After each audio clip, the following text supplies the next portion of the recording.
हाँ, see I am not great at explaining, इसलिए मैं जो भी बोलूँ उसको ध्यान से सुनना।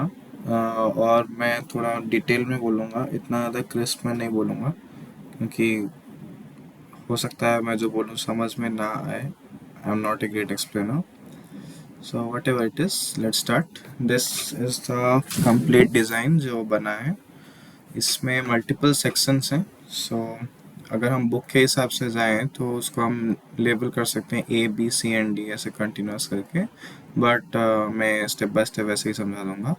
तो this is the test section. उसके बाद जो डिफ्यूज़र है वो एक स्टेज में करने से क्या होता है ना, लेंथ बहुत ज़्यादा बढ़ जाता है। Already it is 2 meters long, मतलब इसका इस एंड से लेके इस एंड तक it is 2 meters, slightly around that 2.1 I guess.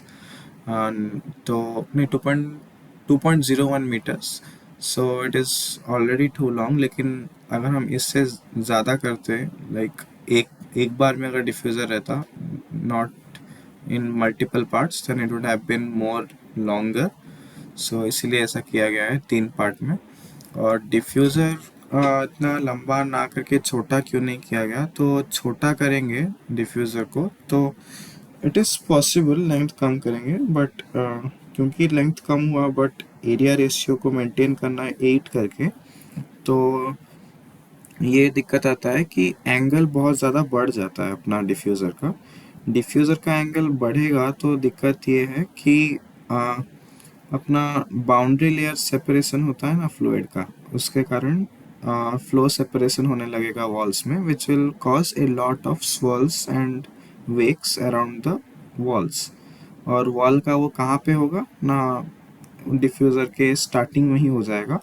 और जैसे जैसे वो आगे जाता रहेगा तो वेलोसिटी उसकी घट रही है, तो वेलोसिटी घटने के कारण there is not enough mixing that is going to happen, due to which तुम्हारा टर्बुलेंट इंटेंसिटी बढ़ने वाला है। सो हाँ, इसलिए इसको 3 पार्ट में तोड़ा गया है इसके डिफ्यूज़र को। तो पहला डिफ्यूज़र अपना ये है। उसके बाद सेकंड डिफ्यूज़र जो है वो एक आ, आता है दिस वन, जो कि इधर से देखने से पता चलता है कि एक एंड में इसका सर्कल है, दूसरा एंड में इसका स्क्वायर है। इन दोनों का अगर एरिया रेशियो देखेंगे तो इट इज़ इंक्रीजिंग। तुमको शायद दिख ना रहा हो फ्रॉम दिस व्यू, बट या इट इज़ इंक्रीजिंग। उसके बाद जो अपना थर्ड वाला है वो है ये एक 45 डिग्री में रखा गया है। नॉर्मली इतना नहीं होता होगा, तुम्हें लग रहा होगा, but this is called the wide angle diffuser, जिसका कि तुम्हारा जो एंगल है it ranges between 30 to 60 degrees. So यहाँ पे फ्लो सेपरेशन नहीं हो रहा है ना, हो रहा है फ्लो सेपरेशन, ये अपना साइज को घटाने के लिए किया जाता है। और ऐसा हम पूरा का पूरा सेटअप में सिर्फ एक ही जगह कर सकते हैं, which happens just before the honeycomb, क्योंकि हनीकॉम है तो वो घटा देगा अपना इस टर्बुलेंट इंटेंसिटी को। तो जस्ट बिफोर दैट अगर हम रखें तो ये दिक्कत नहीं है। अगर तुम सोच रहे हो कि कहीं और अगर हम ऐसा करते तो फिर क्या दिक्कत होता है, क्योंकि हनीकॉम है तो it will be like absorbing all the turbulent intensity का जो वेक हो रहा है वो सब उसे घटा देगा। तो बात ये होता है कि टर्बुलेंस मतलब क्या है, वॉर्टेक्स बहुत सारा फॉर्म हो रहा है। सो फ्लूइड अगर एक दिशा में आगे जाए तो all particles are relatively travelling lesser distance, but अगर देर इज टर्बुलेंस तो घूम रहा है फ्लूइड, राइट, विच मीन्स कि it is travelling more distance and work is dependent upon how much it travels. So ज़्यादा वर्क यानी कि ज़्यादा पावर, यानी कि ज़्यादा पावर लॉस कोफिशिएंट बढ़ जाएगा। इसलिए अपना जो डिफ्यूज़न वाला सेक्शन है मैंने इसको हनीकॉम के जस्ट पहले रखा, ताकि power loss will be minimal. This is what you have to explain. अगर तुम नहीं समझे तो ऐसा देखो कि अगर एक बार टर्बुलेंस क्रिएट हो गया, उसके बाद वो आगे बढ़ता जा रहा है तो टर्बुलेंस उसके साथ साथ आगे जाता रहेगा। और टर्बुलेंस के कारण अपना ज़्यादा खर्च होता है power, due to longer paths being taken by fluid, hence जितना कम दूरी के लिए टर्बुलेंस रहे उतना ज़्यादा फेवरेबल, और टर्बुलेंस हटाता है हमारा हनीकॉम्ब। तो टर्बुलेंस घट जाएगा हनीकॉम्ब में, तो जो टर्बुलेंस क्रिएट हो रहा है वो हनीकॉम्ब के जितना ज़्यादा पास हो पाए उतना कम रहेगा अपना टर्बुलेंस का path. Hence wide angle diffuser को जस्ट बिफोर आवर हनीकॉम्ब रखा गया है, नहीं रखा जाता है, टू बी मोर प्रिसाइज। हाँ, उसके बाद नेक्स्ट इज, इसके अंदर हनीकॉम्ब है। मैं एक एक करके बस ऊपर ऊपर से बता रहा हूँ। After this I will be showing inside कि कैसा है अंदर से। So this is the honeycomb या फिर settling chamber. Honeycomb is not completely from this end to that end. It is part of it. उसके बाद this is the convergent section. इसका area ratio जो है वो है 1:8, 1 being at the inlet, 8 being at the, sorry, 1 being at the outlet, 8 being at the inlet. उसके बाद इसका जो equation है, I want you to listen carefully.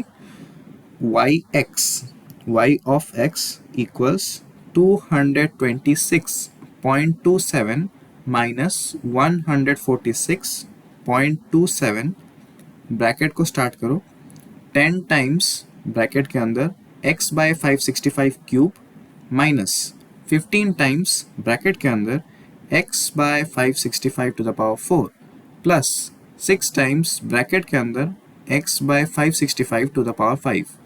Got it? Let me write it so that you don't have any issue. तो ये वही है जो 5 डिग्री इक्वेशन है जो बोला गया था।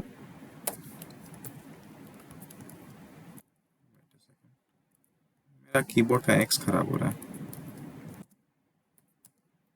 226.27 माइनस 146.27 ब्रैकेट स्टार्ट्स, उसके बाद इट्स 10 टाइम्स ब्रैकेट के अंदर x by 565 bracket closed to the power 3 minus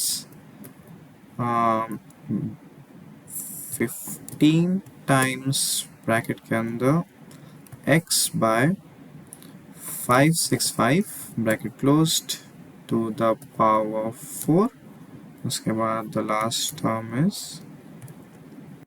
x by 565 bracket closed to the power 5. This whole thing is multiplied by 6. So it's not 5 times 6. 5 is the exponent. X by 565 to the power 5 iska multiplied by 6. Got it? And bracket closed.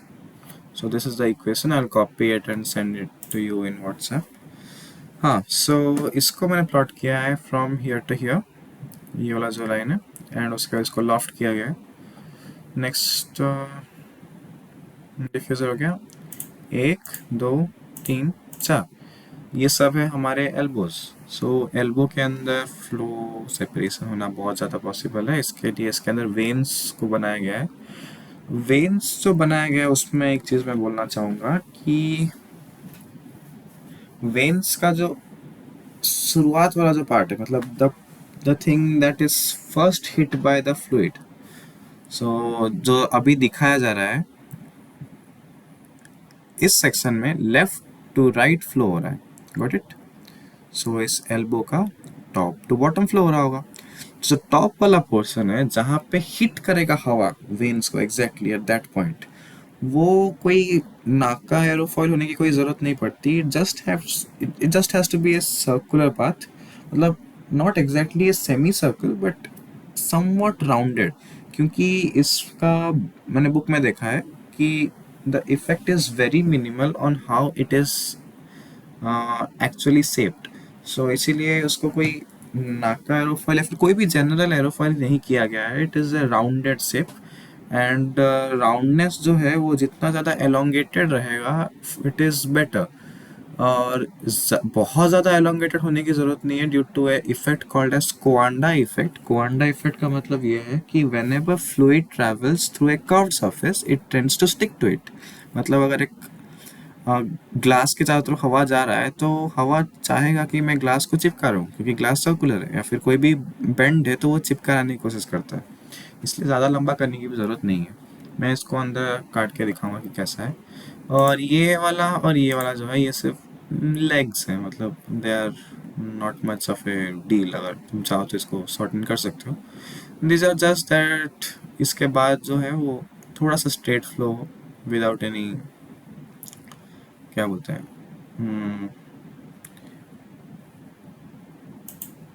Without any curves, क्योंकि अगर exactly उसके बाद रहता है तो there is some kind of a disturbance, क्योंकि fluid takes time to settle up. That's why these are there, इनको legs कहा जाता है। और इन लेग्स को हम एक तरीके से यूज़ कर सकते हैं and that is to place heat sink. तो अगर हम देखते हैं कि विथ टाइम हवा गर्म हो रहा है तो we can apply heat sink, जो कि इन दोनों प्लेसेस में रखा जा सकता है। और गर्म हो रहा है इन द सेंस क्योंकि जो सर्कुलर पार्ट है इसके अंदर एक फैन रहेगा, तो the fan is going to heat up. And अगर टेम्परेचर चेंजेस आ रहे हैं तो हॉट वायर एनीमोमीटर के रीडिंग में भी चेंजेस आएंगे। हाँ, इसीलिए एक हीट सिंक को इन दोनों प्लेसेस में रखा जा सकता है। उसके बाद यह है अपना वही एक एल्बो, एक और। These two are exactly the same, there is no difference. उसके बाद जो तुम पर्सन देखते हो ये वाला है, ये बस एक ट्रांजिशन है जो कि स्क्वायर से सर्कल की तरफ जाता है। और तुम साइड से देखोगे तो this is a square to circle transition, इसमें कुछ ज़्यादा कुछ है नहीं। ये वाला जो स्ट्रेट सेक्शन है इसको इतना लंबा क्यों है तुम सोच रहे होगे। It is just for two reasons. First is to accommodate the length of this entire space. The second is इसके अंदर पाइप रहेगा, उसके पाइप बोल रहा हूँ, इसके अंदर फैन रहेगा। So fan will be creating a lot of turbulence, तो उसके बाद वाला जो एरिया है उसको अच्छा खासा स्ट्रेट हमको छोड़ना पड़ेगा, so that the swirl doesn't accumulate. जितना है एटलीस्ट उतना रहे। उसके बाद जाके हमने डिफ्यूज़र रखा, क्योंकि बात यह है कि जब भी वेलोसिटी घटती है तो इंटरमिक्सिंग बढ़ता है, मतलब it is easy to mix up and hence turbulent intensity बढ़ने का चांसेस। तो हम नहीं चाहते कि फ़ैन के जस्ट बाद ही अपना डिफ्यूज़र है, we need some extra space. तो हाँ, एक और चीज़, फ़ैन जो है वो डिज़ाइन करते वक्त ध्यान रखना कि जो मोटर है वो इसके अंदर जाए तो we have to make it in multiple parts while 3D printing it, क्योंकि अपना जो लिमिटेशन है it is 250 mm at max at any given direction X Y Z. So multiple parts में काटने पड़ेंगे हमारे सारे पीसेस को। तो you guess can decide what to print at first. जो भी तुम्हें लगे कि हाँ इसको पहले प्रिंट करना है, you can give it to me. If it is larger than 250 mm cube I will cut it up into multiple parts. तो इसके बाद जो ये है ये तुम्हारा डिफ्यूज़र है, nothing special about it, just that ये सर्कल से एक स्क्वायर भी ट्रांजिशन हो रहा है। उसके बाद ये दोनों अपने elbows and this is another leg. उसके बाद ये वाइड एंगल डिफ्यूज़र, ये उसके बारे में मैंने बोल दिया है। ना फर्दर टेक्निकलिटीज़ मैं एक एक करके वैल्यूज़ बता देता हूँ जो तुम वहाँ पे प्रेजेंट कर पाओ सर को। शुरुआत करते हैं टेस्ट सेक्शन से।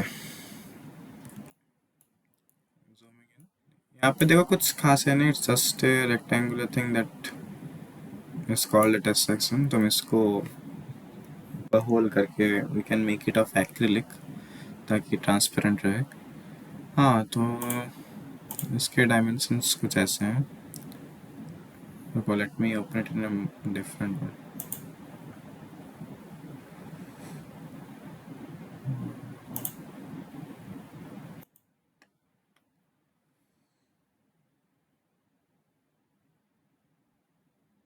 Where are you test section. हाँ,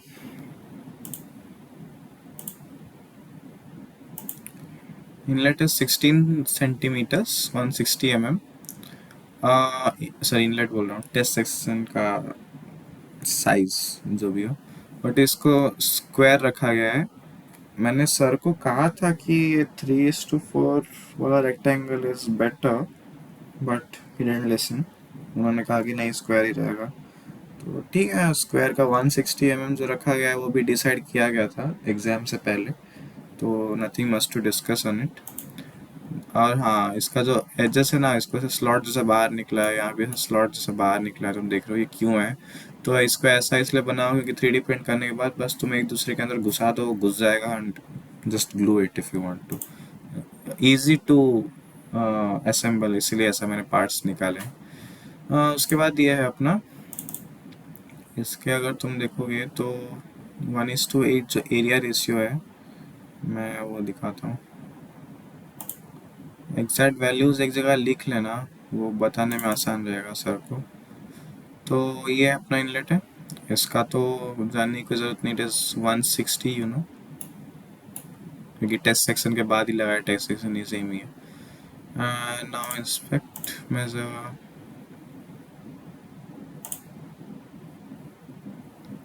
450.1462, got it? 450, take it 450।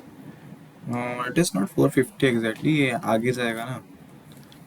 तो देखना इसका जो नेक्स्ट वाला है, दैट इज़ हनीकॉम। इसका जो इनलेट है उसमें दिखाएगा, क्योंकि एक कर्व है तो it is not capturing the exact one. I will give you the exact value. Honeycomb का inlet, that will have the exact value 452 के आसपास, हाँ 452.54। तो quickly calculating the area ratio, 452.54 divided by 160, इसको करेंगे हम स्क्वायर। हाँ यार, बोर्ड मास रोज दिमाग खाएगा मेरा। ब्रैकेट में 452.54 divided by 160, bracket close, square. It's not 8, it's 7.9997, so it is 8. Next is our honeycomb. वैसे इसमें और कुछ दिखाना है नहीं, मैं इसको कैसे बनाया, सो अगर मैं इसको ऐसे ही कहीं भी कुछ खोलता हूँ and I go to sketch, तो you will have equation curve. So equation curve के अंदर यहाँ पे एक्स टी वाई टी लिखा है ना, सो टी इज बेसिकली, तुम आगे जाओगे तो कितना वैल्यू है, like y of x is y of t over here, क्योंकि x is already an axis, हम एक्स यूज़ नहीं कर सकते। तो हाँ, मैंने वाई ऑफ टी में वाई ऑफ एक्स की जो फॉर्मूला है उसको लिखी, and I got the equation. वो इक्वेशन यहाँ प्लॉट हुआ वे मिरर रोटेट एंड लॉफ्ट करके उसके रेल लगा के मैंने बनाया इसको। Next, honeycomb. हनीकॉम में जो जो मैस वाला एरिया है ये एक तरफ है, और ये थोड़ा ओपन स्पेस भी रखा गया है। तो इसमें जो इम्पोर्टेंट चीज़ें हैं वो मैं बताता हूँ। एक होता है तुम्हारा L/D रेशियो, एक और होता है तुम्हारा सॉलिडिटी कितना है।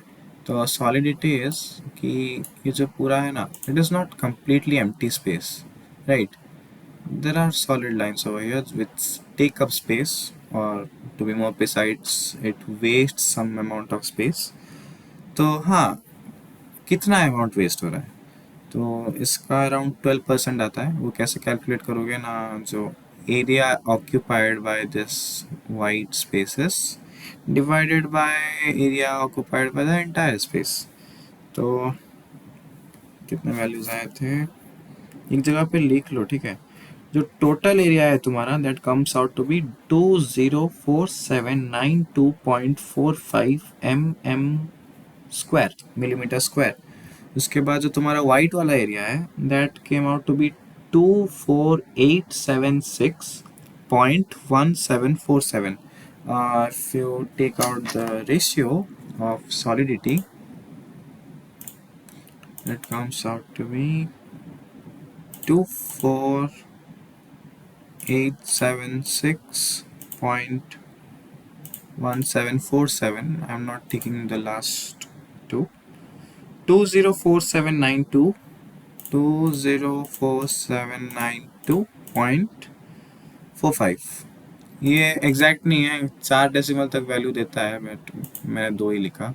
तो हाँ, 12% की सॉलिडिटी है। और अकॉर्डिंग टू द बुक, अपना जो सॉलिडिटी है, it according to the book की, और कहाँ पढ़ा था आई डोंट रिमेम्बर, क्योंकि अपने पास 2 बुक है, एक पीडीएफ है जो ग्रुप में था, दोनों में से किसी एक बुक में ऐसा लिखा गया था कि तुम्हारा जो ओपन एयर का स्पेस है वो 80% के above is considered all right, and in our case it is 88%। मतलब 12% अगर हवा 12% अगर सॉलिड है तो हवा इज 88%। 80 से ज़्यादा है इस इट इज़ एक्सेप्टेबल। और रही बात कि मैं 80 से और ज़्यादा क्यों, मतलब 88 से भी और ऊपर क्यों नहीं किया, 95 से क्यों नहीं किया, द थिंग इज, हम जब 3D प्रिंट कर रहे हैं ना, इसकी थिकनेस ऑलरेडी बहुत कम है, इट इज़ 0.4 mm। तो इससे ज़्यादा कम हम करेंगे तो अपना 3D प्रिंटर परफेक्ट नहीं है, राइट। इसके अंदर होल्स हो जाएगा, ये सब जो है ना, इसके अंदर होल होल होल होके प्रिंट होता है, बहुत गंदा प्रिंट होता है वो। तो मैं नहीं चाहता कि जो प्रोजेक्ट है उसमें से टेढ़ा मेढ़ा होके बने, उसमें होल्स आ जाते हैं, उसमें मतलब टेढ़ा मेढ़ा हो जाता है, लाइन्स आ जाती हैं, उसका बाल बाल जैसे जैसे निकलता है, हेयर निकलता है, पूरा फजी होता है, वो सब ना हो, इसलिए मैंने इसको 0.4 रखा। इसका दूसरा रीज़न एक और भी है कि अपना जो नॉजर है ना जिसमें 3D प्रिंट होता है, वो 0.2 mm में प्रिंट करता है। तो अगर हम 0.4 रखें तो डबल पास में हो जाएगा, it won't have to do any intermediate passes in between. तो अपना जो डायमेंशंस हैं वो थोड़ा ज़्यादा एक्यूरेट रहेंगे इसीलिए। और एक बात ये होता है कि LYD रेशियो कितनी है, तो ये जो है ना सारे, इसका D निकला है 3.46, और लेंथ है, LYD ratio should be more than 12, अगर हम 20 तक जा सकते हैं। सो उस रेंज के अंदर ये आ रहा था, मैं एग्जैक्ट वैल्यू पर देखता हूँ। I am pausing the video till that. हाँ, तो 12 से ज़्यादा रहना चाहिए, 20 से कम रहना चाहिए। इन are case it is 50 mm long and D is 3.46 as I said. So 50 mm divided by 3.46 mm, 14.45, which is above 12, just above 12। और एक बात ये है कि 12 से ज़्यादा बोला गया है, उससे ज़्यादा मतलब और भी ज़्यादा कर सकते हैं ना, क्यों नहीं किया। बात ये है कि बाउंड्री लेयर इफेक्ट्स होता है ना, वो जितना ज़्यादा तुम आगे जाते हो उतना ज़्यादा बढ़ता रहता है। सो स्किन फ्रिक्शन के कारण जो बाउंड्री लेयर है वो इतना ज़्यादा आगे सेपरेट हो जाएगा कि उसके कारण टर्बुलेंस बढ़ जाएगी सामने। वी डोंट वांट दैट, इसलिए 20 से ज़्यादा रखना is generally not considered to be appropriate. उसके बाद यहाँ पे there is some empty space over here, right. तो ये एम्प्टी स्पेस क्यों छोड़ा गया है ना, this is called the settling chamber, we are letting it settle down, ऐसा बोल सकते हो। तो इसमें एक्चुअली एम्प्टी स्पेस नहीं रहेगा, इसमें हमको लोहे की जाली ऐड करनी है, विच is called a wire mess. Wire mess add करने के लिए हमको फिजिकली यहाँ पे रखना पड़ेगा और ग्लू करना पड़ेगा। अगर ये नहीं करना है तो यू कैन टेल मी, मैं इधर एक हल्का सा स्लॉट काट दूंगा जिसके अंदर वायर मेस फिट हो जाए, but it's not worth it, क्योंकि प्रिंट करते हुए तो वहाँ थोड़ा दिक्कत होगा। फिर भी थोड़ा ही दिक्कत है, so I can add it if needed, बाद में देख लेंगे। इसके अंदर 2 वायर मेस रहेगा बाय द वे। तो ये मैंने बता दिया, ये बता दिया, इसमें there's nothing special about it, just 45 degree bend वाला एक डिफ्यूज़र है। इन सब का तुमको कॉन्ट्रैक्शन रेशियो इतना जानने की ज़रूरत है नहीं, so I am leaving that question. Bro क्या गड़बड़ है?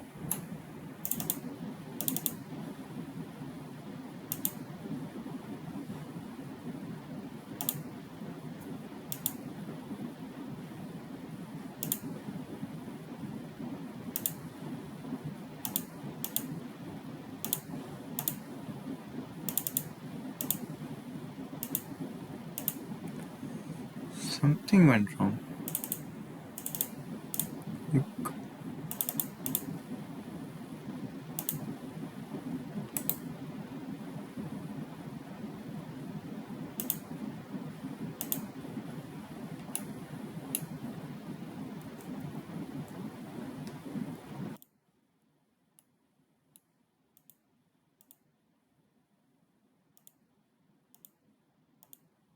I don't know क्या गड़बड़ हुआ है. Wait a second. I don't know क्या इशू हुआ था. मैंने बंद करके फिर से खोला.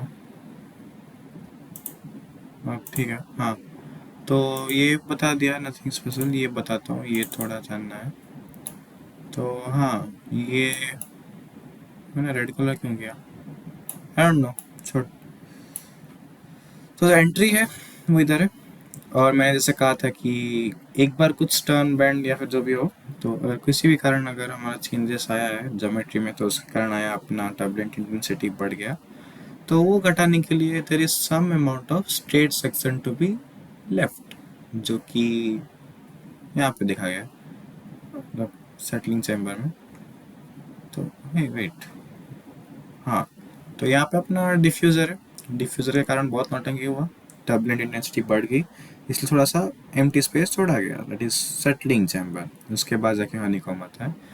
तो हाँ, यहाँ पे भी कुछ वैसे ही कि ये अपनी फ़ैन है इस रीजन में. यहाँ से हवा लेके आती है, तो यहाँ से लेके आने के बाद there is a turn over here. So यहाँ पे अपना टर्बुलेंस क्रिएट है.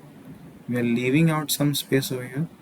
सम स्पेस नहीं, मतलब पूरा इतना एरिया, ये पूरा एरिया अपना खाली छोड़ा गया है, ताकि थोड़ा सा स्ट्रेटन आउट हो जाए वो flow. That's why this is long as compare to this part. उसके बाद इसके अंदर वाला जो देख रहे हो, वो मैं तुमको दिखाता हूँ खोल के separately. So we are going to file open. तो जो दो एल्बो हैं बोथ आर इफेक्टिवली सिमिलर, बस साइज दोनों की थोड़ी अलग है. तो उनको मैंने स्मॉल कॉर्नर और लार्ज कॉर्नर रखा है ना, दोनों एक जैसे ही हैं. तो कुछ इसके अंदर ऐसे हैं, मतलब इधर से हवा घुसती है, इधर से बाहर निकलती है. तो मैं इसको ऐसे काट के दिखाता हूँ. तो is there a way to cut.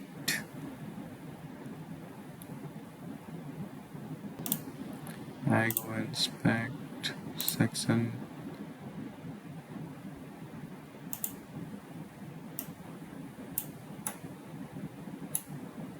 Apply. तो ये है इसके अंदर का पार्ट. तो अगर मैं यहाँ पे जूम इन करता हूँ, so you can see this place is rounded, right? So is this one. तो this is not a specific aerofoil, जैसे मैंने कहा. तो yeah, that's it, nothing more special about it. उसके बाद अपने यहाँ पे जो है ना ऐसे एज होके क्यों है पूछोगे, तो वो वही रीज़न, मतलब फिट करने के लिए आसान होगा इसलिए. हाँ, मैं ठीक कर देता हूँ वापस. Let's go to assembly. ये कलर का कुछ ऐसे ही है, मैंने मस्ती में कलर किया था इसको. इसके बाद ये अपना डिफ्यूज़र है. डिफ्यूज़र भी वही सर्कल टू स्क्वायर ट्रांजिशन है. There is nothing much to say about it over here too. तो हाँ, यही है. ये अपना डिफ्यूज़र है, और ये फैन रखने के लिए एरिया है, जो सिलेंडर है वो. बस दैट्स इट. इसमें अगर कोई और दिक्कत हो तुमको, तो तुम मुझे कांटेक्ट करो, मैं बता दूंगा. या तो ये था पूरा डिज़ाइन. इसको प्रिंट एक एक करके करना चाहो तो तुम शुरुआत कर सकते हो ये डिफ्यूज़र या फिर ये वाला छोटे छोटे पार्ट से, ये भी कर सकते हो. इनमें जो स्क्रीन्स लगेंगी वायर की, तो उसका पोजीशन मैं बता देता हूँ. तो पहला मतलब दो स्क्रीन रहेंगे हमारे फैन के आगे और पीछे, जिसको हम एरेस्टर कहते हैं. एरेस्टर मतलब अगर कभी बाय चांस कोई टुकड़ा टूट के निकले, तो वो फैन को हिट ना करे, और अगर फैन का कोई टुकड़ा टूट जाए तो पीछे ना चला जाए. तो इसलिए दो मेस रहेंगे फैन के आगे पीछे. तो fan is placed over here. तो अपना जो विंड का सर्कुलेशन है वो इस दिशा में है, तो फिर फैन रहेगा इधर, ताकि थोड़ा सा उसको स्ट्रेट मिले हवा को जगह। उसके बाद हमारा नेक्स्ट मेस रहेगा ये जो हनी कॉम्ब है उससे पहले और उसके बाद।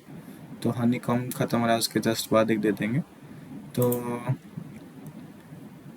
या दैट्स इट, और मेस की इतनी ज़रूरत नहीं पड़ेगी। और इसमें जो टर्बुलेंट इंटेंसिटी है वो एक बार कैलकुलेट करने के लिए CFD कर सकते हैं, but it is going to be hard ज़्यादा। जो तुम्हारा कैलकुलेशंस है इसका क्या बोलते हैं, पावर लॉसेस, तो उसके लिए कुछ भी डायमेंशन वगैरह चाहिए हो तुम इसको यूज़ करो। और जो इसमें एक चीज़ ऐड करना कि ये जो कंप्लीट वाला है ना, इसके अंदर का जो वॉल्यूम है उतना हवा को मतलब देर इज मास, उसका मास निकालोगे यूजिंग डेंसिटी ऑफ एयर, उसको नॉर्मल वही लेना 1.2 वाला। उसके बाद अपना हाफ रो वी स्क्वायर करना, velocity to be taken as average. Average velocity को तुम टेस्ट सेक्शन वेलोसिटी के साथ कंफ्यूज मत करना। एक काम करना कि मेजॉरिटी कहाँ कहाँ है, कितना रह रहा है देख लेना, क्योंकि टेस्ट सेक्शन में टेस्ट सेक्शन वेलोसिटी रहेगी। अपना जो ये वाला पार्ट है कन्वर्जन का, इसका इनलेट आउटलेट को तुम एवरेज कर देना, जो एरिया आएगी उसमें A1 V1 लगा के कंटिन्यूटी से वेलोसिटी निकाल लेना। ऐसे ही इन सब की वेलोसिटी कंटिन्यूटी इक्वेशन से निकलेगी। उसके बाद जो एवरेज वेलोसिटी आएगी आ, उसको तुम यूज़ करना। और जो एवरेज वेलोसिटी है वो हाफ mv² के साथ देखना कितना काइनेटिक एनर्जी यूज़ हो रहा है, तो उसको लेना विथ मल्टीपल फैक्टर, जो तुम्हारे कॉर्नर लॉसेस और हनीकॉम्ब के लॉसेस है वो सब फॉर्मूला देख देख के उससे फैन का पावर निकलेगा। उसके बाद एक फैक्टर ऑफ सेफ्टी डाल देना 1.5 का उसमें। और एक चीज़ इसमें करना है जो मैं स्पेशली बोलना चाहूँगा, which is called that critical speed. तो जो मोटर है हमारा which that is vibrating right, क्योंकि वो रोटेट हो रहा है and there is some eccentricity in its mass, तो इट विल वाइब्रेट। तो वाइब्रेट तुम्हें अगर याद हो अपना जो विंड टनल है वो, जैसे हम उसकी फ्रीक्वेंसी बढ़ाते हैं धीरे धीरे, वो अराउंड 27 या फिर 25 के आसपास वो वाइब्रेट करने लगता है। ज़्ज़ ऐसे पूरा वाइब्रेट होता है राइट।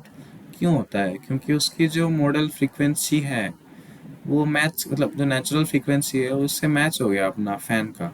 तो वो वाला चीज़ यहाँ ना हो, वो देखने के लिए इसका देख लेना कि फ्रीक्वेंसी कितनी है इसकी। वो तुम एनसिस में जो मॉडल एनालिसिस करते थे तुमको याद है हम लोग का मशीन डिज़ाइन लैब में, वो वाला मेथड से तुम इसका फ्रीक्वेंसी निकाल सकते हो। या दैट्स इट आई गेस। वो जो भी फ्रीक्वेंसी निकलेगा उस हिसाब से आरपीएम को नहीं रखना है अपना फ़ैन में। बाकी वायर मैनेजमेंट वगैरह का हम बाद में देख लेंगे, होल करना होगा तो हम एक रॉड्स को गर्म करके होल कर सकते हैं बाद में जहाँ जहाँ ज़रूरत हो। अभी प्लान नहीं किया हूँ, अगर अभी प्लान हो जाए तो I will add that hole in the design. That's it, Tata.